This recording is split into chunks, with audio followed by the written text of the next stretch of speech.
Très heureuse de vous retrouver une fois de plus, mesdames, messieurs. Bienvenue à ces bulletins d'information.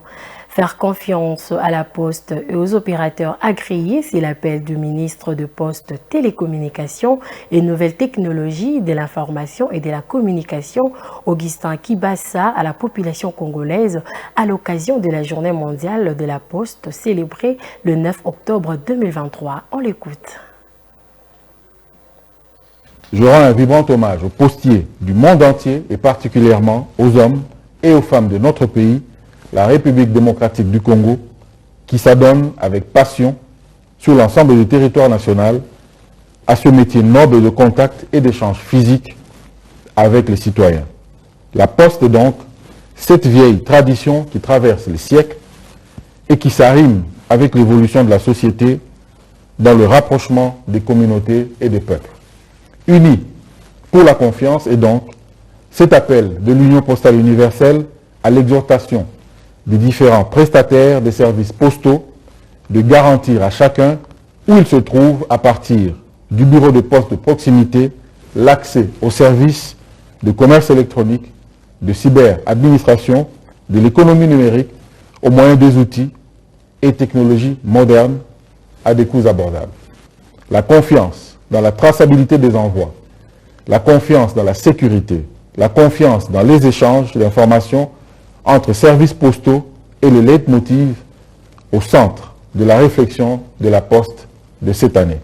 Mesdames et messieurs, chers compatriotes, s'agissant des services de poste de notre pays, sous la vision de son Excellence, Monsieur le Président de la République, chef de l'État, Félix Antoine Tshisekedi Tshilombo, et le leadership de son Excellence, Monsieur le Premier ministre, chef du gouvernement, Jean-Michel Samalukonde Kyenge, votre gouvernement a fait du développement de la Poste une priorité des piliers de son programme d'action. Mon ministère ne ménage aucun effort afin de soutenir les activités de modernisation des services et produits de la Poste. C'est au travers de cette vision que le gouvernement a planifié la réhabilitation des bureaux de poste dans les 145 territoires.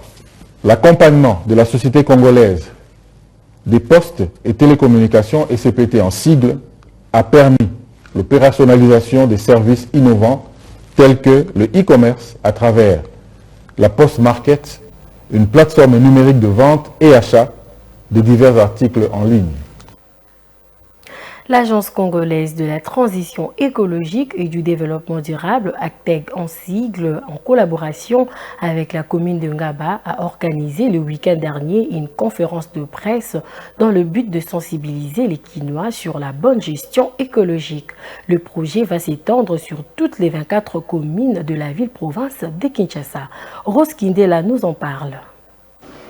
C'est devant les chevaliers de la plume que l'Agence congolaise de la transition écologique et du développement durable, ACTED en sigle, en compagnie du bourgmestre de la commune de Ngaba, ont tenu une conférence de presse au cours de laquelle ils ont expliqué comment mettre en œuvre les projets de transition écologique et énergétique à l'échelle communale.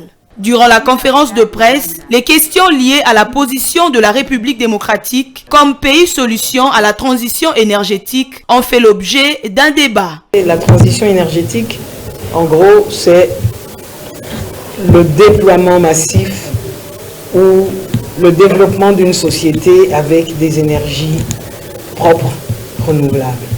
Un autre positionnement dont on parle un peu moins, mais nous, au niveau d'ACTED, nous faisons quand même assez de pédagogie là-dessus, c'est l'hydrogène vert. J'ai parlé de l'hydroélectricité, j'ai parlé du solaire. L'hydrogène vert, c'est l'hydrogène produit à partir d'une source d'énergie propre. Le bourgmestre de la commune de Ngaba, Aimé Francis Lolinga, bénéficiaire des actions de l'ACTED, de son côté, il a répondu à plusieurs questions.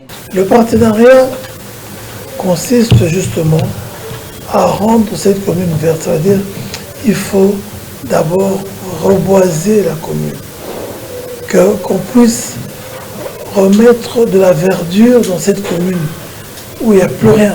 À noter qu'un partenariat a été signé avec la commune de Ngaba pour mettre en exergue le projet de la transition écologique et énergétique. Cela va s'étendre dans plusieurs communes pour pérenniser les acquis écologiques. Et pour finir, la ville de Kinshasa s'est réveillée lundi matin sous une pluie battante. C'est la première grosse pluie depuis la fin de la saison sèche. Cette averse a causé de nombreux dégâts. Beaucoup des quartiers ont été inondés.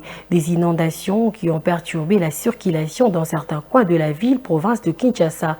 Des travailleurs, des écoliers, des étudiants, des commerçants sont restés bloqués chez eux. Ils n'ont pas pu vaquer à leurs activités. Suivez ces constats.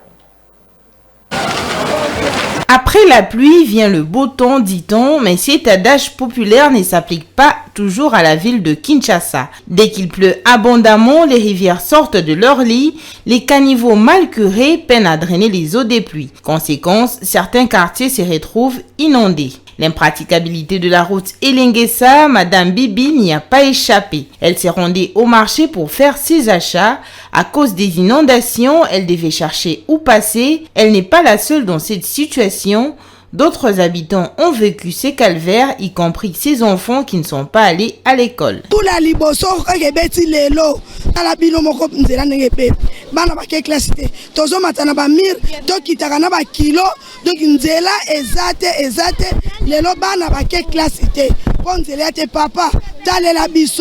C'est l'incivisme des populations riveraines qui est à la base du débordement des eaux des pluies. C'est ce que déplore John, un habitant de Makala. Cette commune vient de bénéficier de sa première route macadamisée, mais cette dernière risque de disparaître à cause de l'incivisme de certains. Ça, c'est la toute première pluie depuis que nous sommes passés de la saison sèche à la saison. C'est la toute première pluie. Mais regardez vous-même les résultats. Mais regardez les dégâts. Regardez même cette route, comment elle est bloquée. Pas des immondices, des sachets, des bouteilles. Regardez, les gens ne savent plus passer. Si on ne trouve pas la solution, tout l'argent déversé pour faire cet avenir ici, toutes les dépenses, tous les engagements, tout ce que le président public a dû faire pour donner au moins un souffle de soulagement aux habitants de ces quartiers, de cette commune, sera une peine perdue. Avec les retours de la saison des pluies, les autorités municipales ont du pain sur la planche. Elles devraient redoubler d'efforts pour permettre aux eaux des pluies de bien s'écouler pour éviter des dégâts énormes. Voilà, c'en est fini pour ce bulletin d'information. Merci de l'avoir suivi. Au revoir.